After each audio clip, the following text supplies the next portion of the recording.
The healthcare system, special populations. So this week we have questions instead of learning objectives. You probably already know that I'm ambivalent about the use of the term special population. Later, when we look at some of the Agency for Healthcare Quality and Research special populations, you might have the same reaction that I always have. Who is not included in a special population these days? But it's not enough just to blow off the term, even if it's blown off for a good reason. So this lecture will include some of the definitions from the text and other sources. If you're going to work as a professional in healthcare, it's important to know the terminology and understand the reasoning behind why all of these disparate groups are lumped into the term special populations.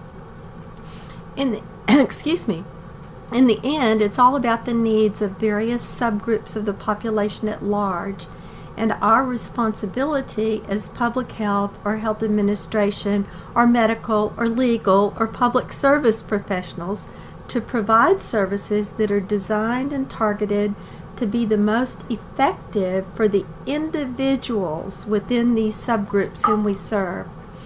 I put special emphasis on the word individuals here. It's not typically a word we think of in relation to public health. Public health focuses on populations, as we have all heard over and over again. But populations are made up of individuals, and individuals are influenced by all of the communities they belong to. Ethnic communities, age group communities, belief communities, gender and gender orientation communities, communities of persons with similar disabilities, communities of popular culture such as teenagers and young adults, communities of parents, the list goes on.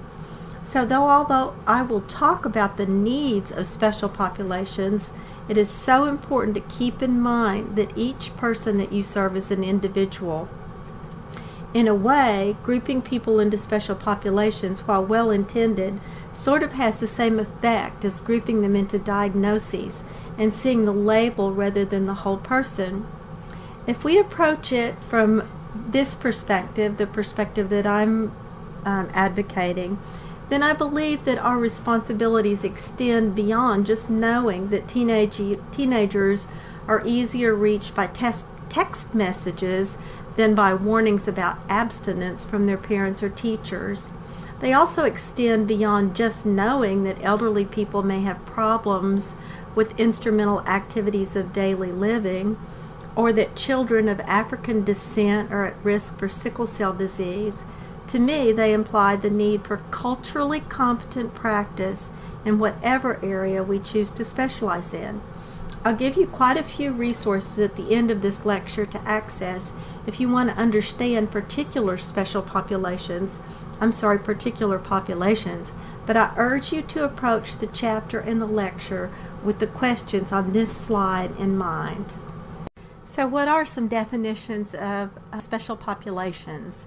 In your textbook, there is no specific definition other than, quote, certain populations groups in the United States face greater challenges than the general population in accessing timely and needed healthcare services, end of quote.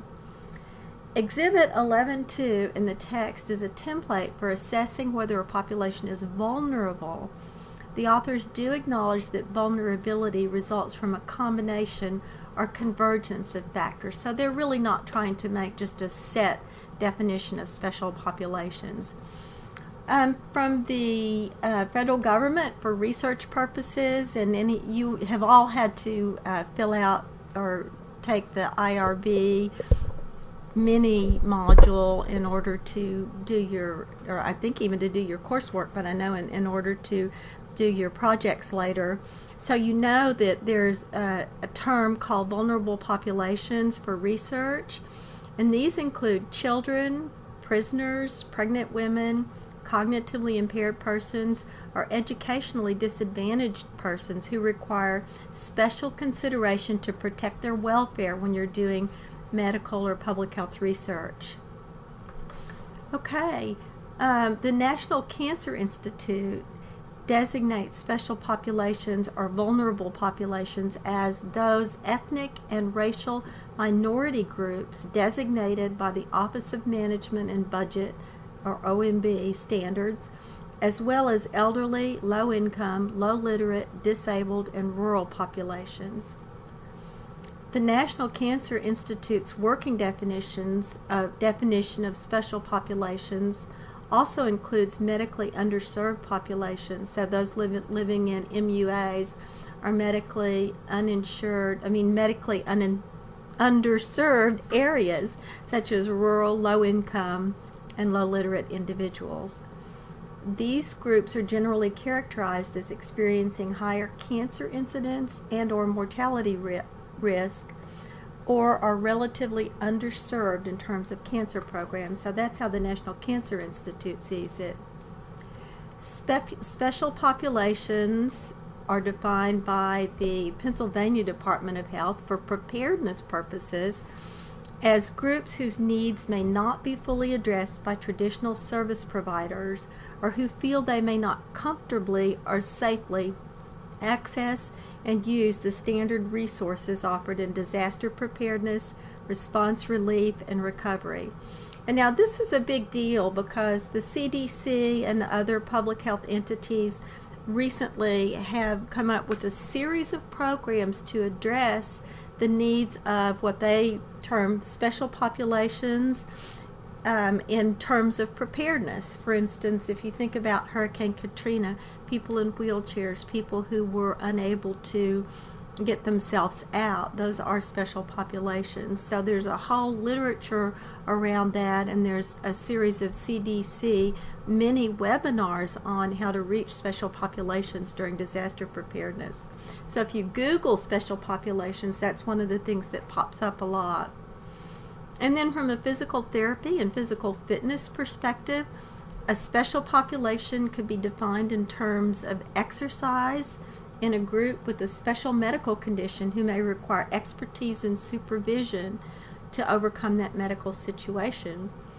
Other populations may just need to improve their skill level and knowledge, or increase awareness and social interaction of conditioning by participating in a regular physical activity. And this is from a fitness website, FITS. And the interesting thing about that is that physical therapy, you think of it being just for people who are recovering from sports injuries, but it can go all the way to Tai Chi for people who are sedentary or actually bedridden.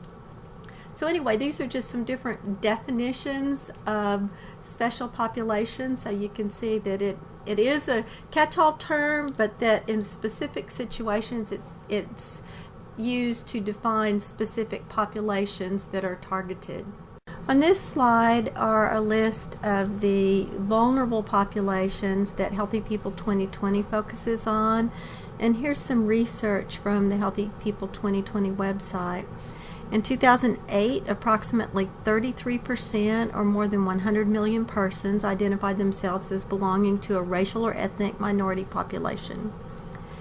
2008, 51% were women, 51% of the inhabitants of the United States. 2008, approximately 12%, or 36 million people that were not living in nursing homes or other residential care facilities had a disability. In 2008, an estimated 70.5 million people lived in rural areas, which is 23% of the population, while roughly 233.5 million people lived in urban areas, and some of that is inner city areas, which is also considered a vulnerable population. In 2008, roughly 4% of the U.S. population aged 18 to 44 years identified themselves as lesbian, gay, bisexual, or transgender, and that population has its own set of health and healthcare access issues. Now, the goals of the Healthy People Project or Healthy People initiatives have changed over time. In Healthy People 2000, one of the main goals was to reduce health disparities among Americans. And then in Healthy People 2010, there was a whole big discussion, and it was determined that one of the major goals was going to be to eliminate, not just to reduce, health disparities. And I remember reading about that at the time, that the working groups had several very long and contentious sessions in which they discussed whether that was too lofty a goal or not. Well, it turns out that it may not have been too lofty a goal, but it didn't happen by 2010. So for Healthy People 2020, that goal's been expanded even further and made maybe a little bit more broad and a little bit more measurable, to achieve health equity, eliminate disparities, and improve the health of all groups. I take that back. Maybe not quite as measurable, but a little broader. Healthy People 2020, though, does define health equity, and I like this definition, as, quote, the attainment of the highest level of health for all people. Achieving health equity requires valuing everyone equally, with focused and ongoing societal efforts to address avoidable inequalities, historical and contemporary injustices, and the elimination of health and healthcare disparities. Okay, so the information on this slide is for the Agency for Healthcare Research and Quality. Their stated mission is to improve the quality, safety, efficiency, and effectiveness of healthcare for all Americans. As one of 12 agencies within the Department of Health and Human Services, AHRQ supports research that helps people make more informed decisions and informs the quality of healthcare services. This was formerly known as the Agency for Healthcare Policy and Research. And I included this slide because it shows their priority populations. For a long time, I've been looking for a site like this that kind of supports my theory that special populations includes everyone.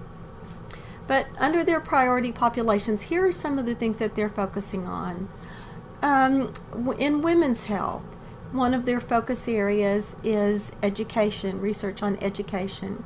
They say that if you have less than 9 years of schooling, you're more likely than someone with 12 years or more education to report changing the way how often you do at least one of 4 mobility tasks as you get older. And they look at walking half a mile, climbing up steps, housework, getting out of the bed, so on and so forth. So this is termed preclinical mobility disability, and it's been identified as an independent predictor of functional decline in the elderly. With women, if you have less than a high school education, you're more likely to have this preclinical mobility disability, and that's just one example of the research that they're doing. Under men's health, one of the things that they've noted lately, and I'm sure that you've read about this in the paper over the last several months, is that the benefits of active surveillance therapy for localized prostate cancer are not demonstrated. So there's no real benefit to doing more than watchful waiting, rather than doing any kind of tests for prostate cancer, and that's under men's health. And I have to insert here that the latest issues, or one of the latest issues of the American Journal of Public Health, is completely devoted to men's health, so men as a special population. Children, the research that they're doing on children, they say that children are considered vulnerable in several respects: developmental vulnerability, dependency, and then also new morbidities. And your textbook echoes these three.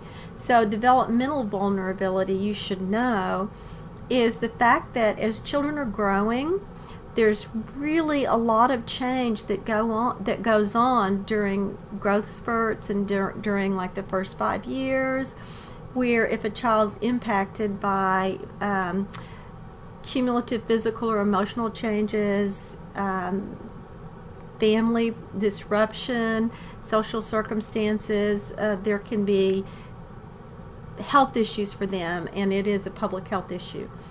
the dependency of children. They're dependent on adults. They have to have adults such as their parents, schools, teachers, caregivers, and neighbors to respond to their health needs. So they're a special population in that sense. They can't just realize that something's wrong and go to the doctor themselves. And then new morbidities. Now, I would argue that these equally affect elderly people, people with disabilities, and all of us for that matter. But your textbook characterizes new morbidities as drugs and alcohol violence, learning disorders, those kinds of things that maybe are not so new, but that we're just becoming more aware of them. A couple of other things that AHRQ is doing, looking at children in special populations. They have found that pediatricians are less likely than other physicians to have race bias or harbor stereotypes, so that's good news for children. They found that the frequency of different kinds of fungal infections in children with immunocompromised systems have increased, that children are resistant to certain types of antibiotics that are used for adults. They're working on strategies to improve immunization rates among adolescents, and they found, which is something that we've already known for a while, that many underinsured children are not getting the kind of vaccines that they need. And that's just children. That's just the population of children. Some recent improvements that they've noted in reducing disparities in health care are in end-of-life care, and they conduct studies of caregivers for populations with conditions other than cancer and dementia, because those have typically been the populations that are studied, but they're realizing that other populations need to be studied too. They evaluate the economic and social dimensions of caregiving, and you may have seen a lot in the paper about that lately too, how caregiving can be both a health risk but also a positive health benefit to caregivers. Then there's a men's health comparative effectiveness research that AHRQ is undergoing.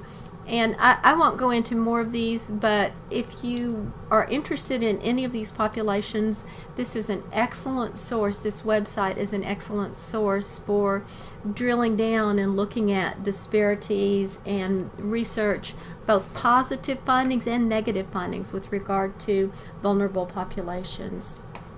This slide comes from the website of the American Academy of Family Physicians. Although some of the material is dated, it's a really good place to start digging if you're working with vulnerable populations. Each category on this page links to more articles, and many of them have vignettes illustrating the skills necessary for working with individuals who may fit into the category. For example, I'm going to read something from an article about improving sensitivity to patients from other cultures. And this is by a doctor. A 41-year-old Indian woman recently presented to me, a male physician. She reported feeling weak during the last 2 months. She said she wakes up tired and becomes more tired as the day passes. She sleeps lightly and sometimes wakes up early. Occasionally she has dull, aching pain in her lower back. During the review of systems, she denied any nausea, vomiting, diarrhea, change in appetite, cough, abdominal pain, or headache. However, when I asked about any genitourinary problems, she looked down and replied softly that she had been having a white vaginal discharge for the past 3 months. She seemed embarrassed and asked to see a female physician. I was surprised that I had made her feel uncomfortable. How should I have handled this scenario? Okay, and then this is the answer also from the article on the website.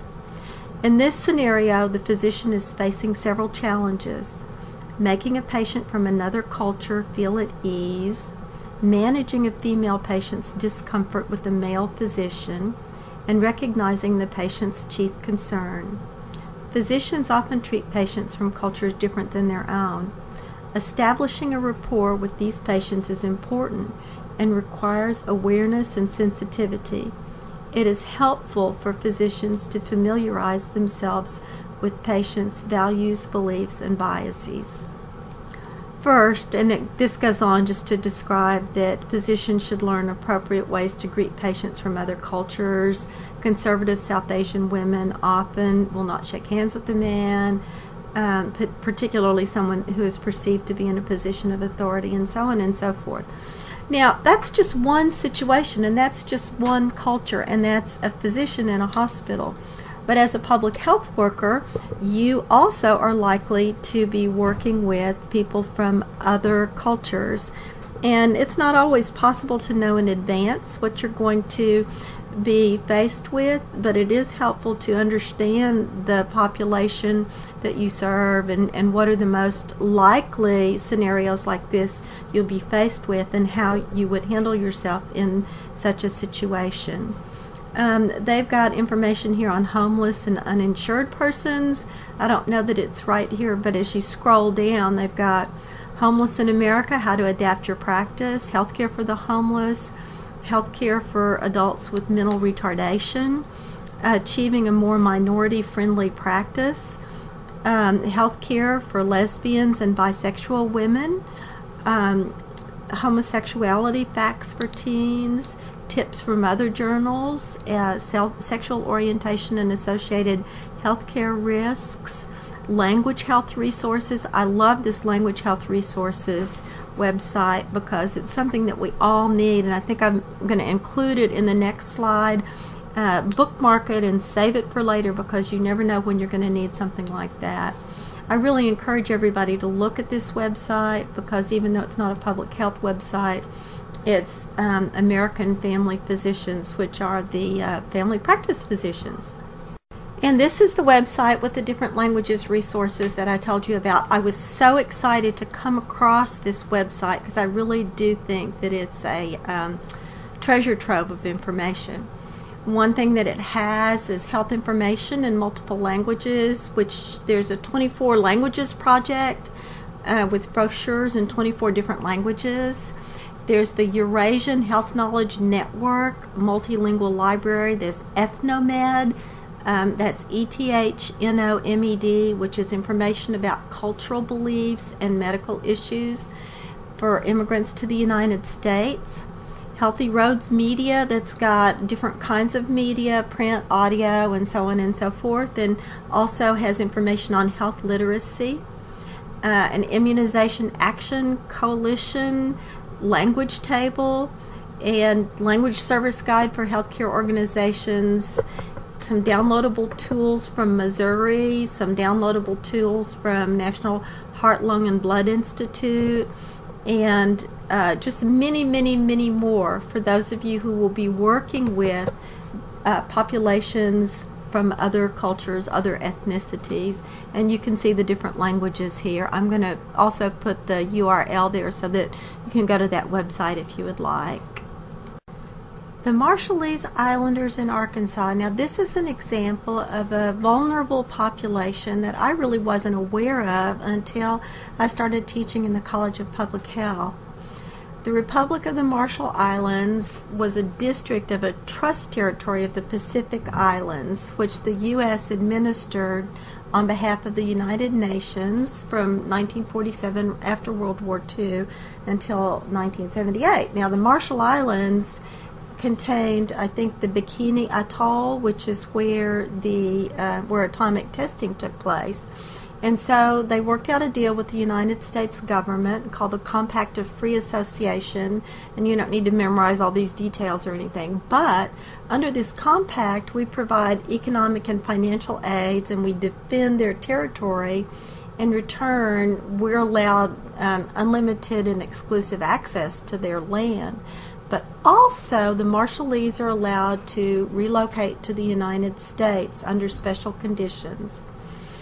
And I'll get into those conditions in a minute. But according to a blog, which is contains an article that I put the URL on this slide for, the Marshallese diaspora. Diaspora is, of course, a population that is spread out away from their homeland. The Marshallese diaspora can be traced to one man named John Moody, who took a job at Tyson Chicken in the 1980s. came home to the islands, and he told everybody that there were jobs available at Tyson and that he would help people get set up there. And he said, and I quote, "If they want a better life, they better come here." So I start bringing them over little by little. All those people I brought, they still live here today. And so I think that today there are around 8,000 Marshallese that are living in northwest Arkansas. It's Springdale, Fayetteville, and surrounding areas. They are able to live and work here without being subject to our immigration laws, but they're ineligible for Medicare, non-emergency Medicaid, so they're eligible for emergency Medicaid, but that's all. They can't get Social Security, food stamps, or participate in the state Children's Health Insurance Program, or in temporary assistance for needy families, and most other forms of federally funded public assistance. So you can imagine, with over 8,000 Marshallese natives living in and around this area, these are real challenges for local medical and the public health community. One of our MPH students completed her integration project on the legal and health status of these people, and it's available in the student services offices. Her report is, if you're interested, let me know. I think that it was a person who was getting a joint JD and MPH. But anyway, this picture is from a guide on living in Arkansas that is given to them when they come here. And here's an example. This is their verbatim advice to Marshallese on how to deal with the healthcare system here. It was fascinating to me. It says, when you call for an appointment, often there is a phone menu. Usually, if you push 0, the call will take you to a person you can talk to. Point number 2, Americans seem very direct, in a hurry. This is typical behavior, so do not be afraid to talk to them. So isn't that interesting that we are very direct and in a hurry? And think about dealings that you have had with people recently. Do you come across as direct in a hurry? I know that sometimes I do.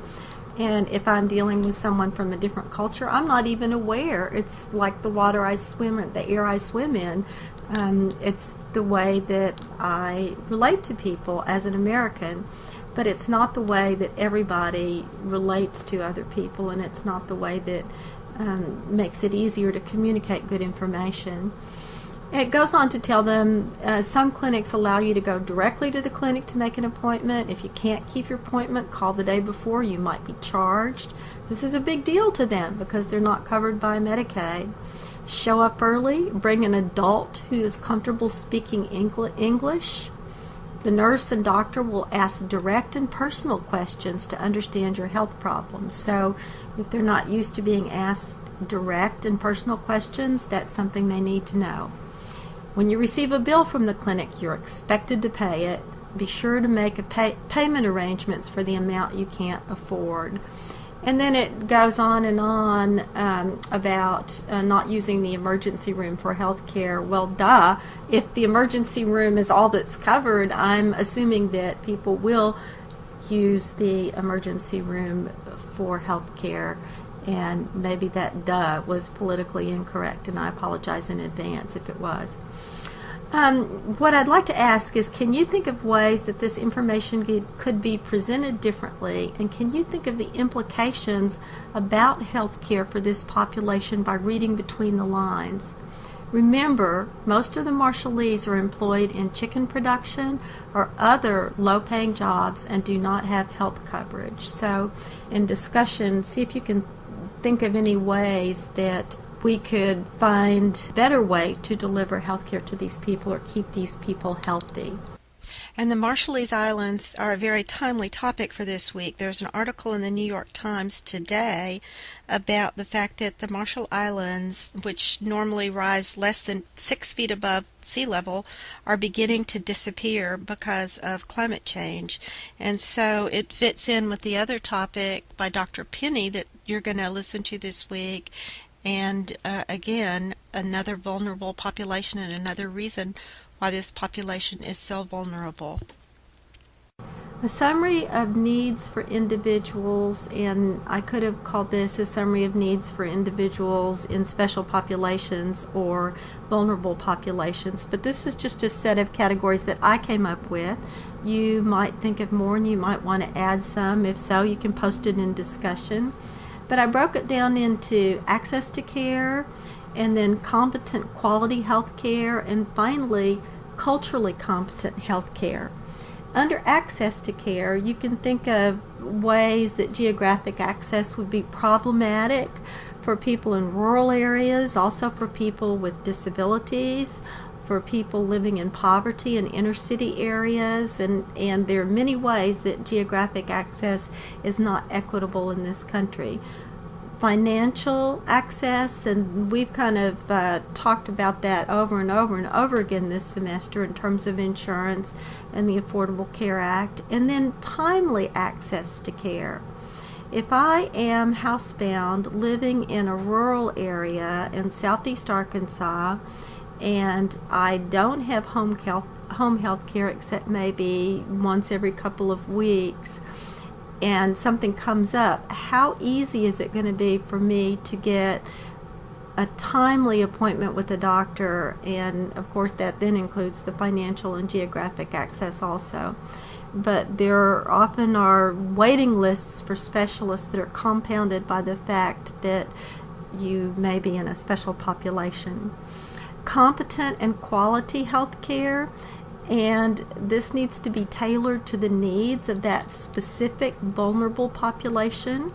And two good examples of this where we need more health care tailored to the needs of special populations are mental health care and dental care, especially in Arkansas. It's an issue nationwide, but especially in Arkansas.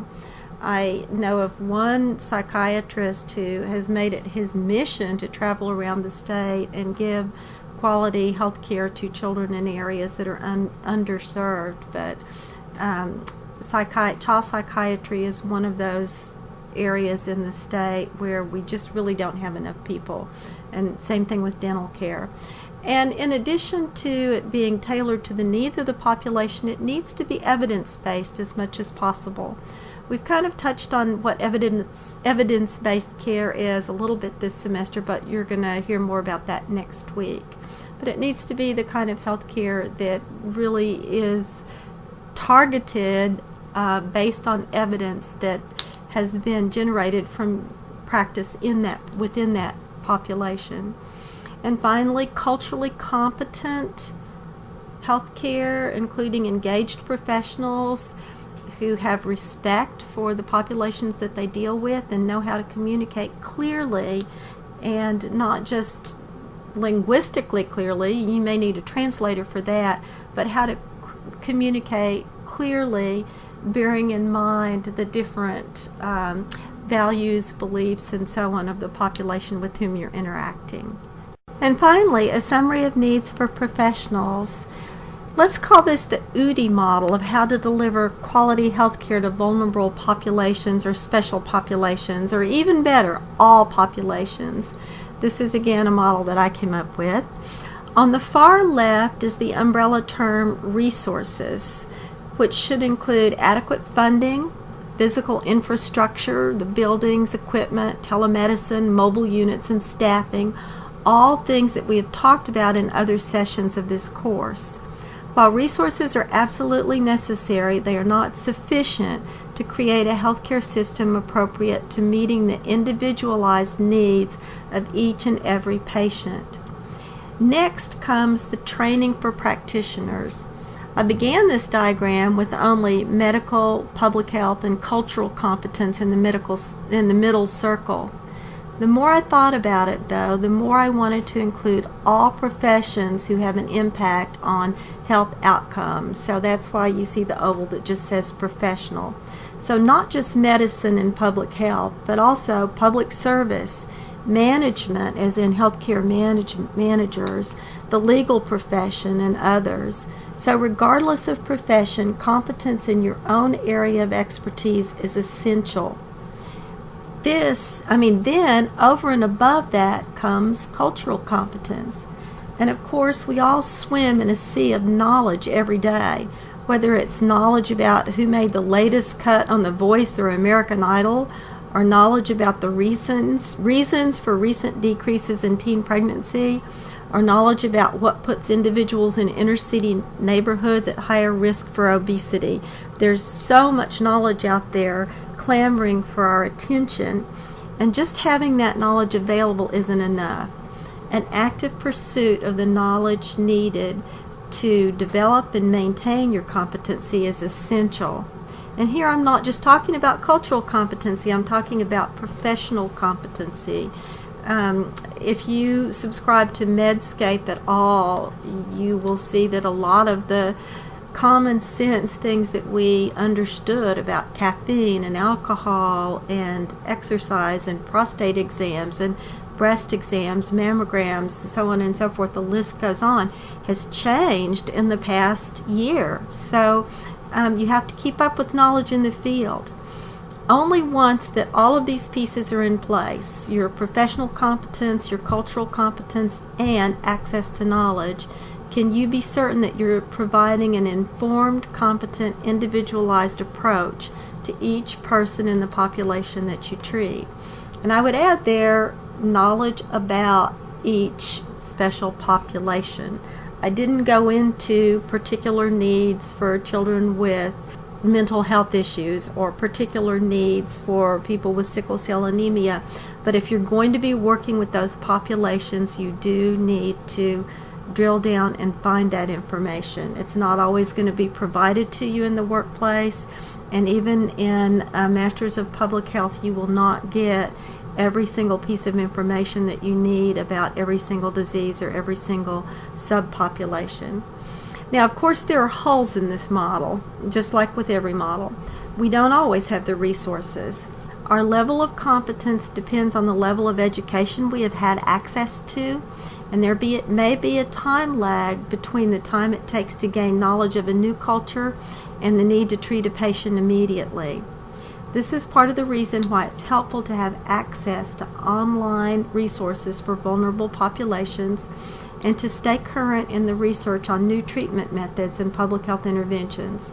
As for how to get the resources, we'll take that up later in a session on health policy and politics. By the way, the smiley face at the end isn't just for decoration.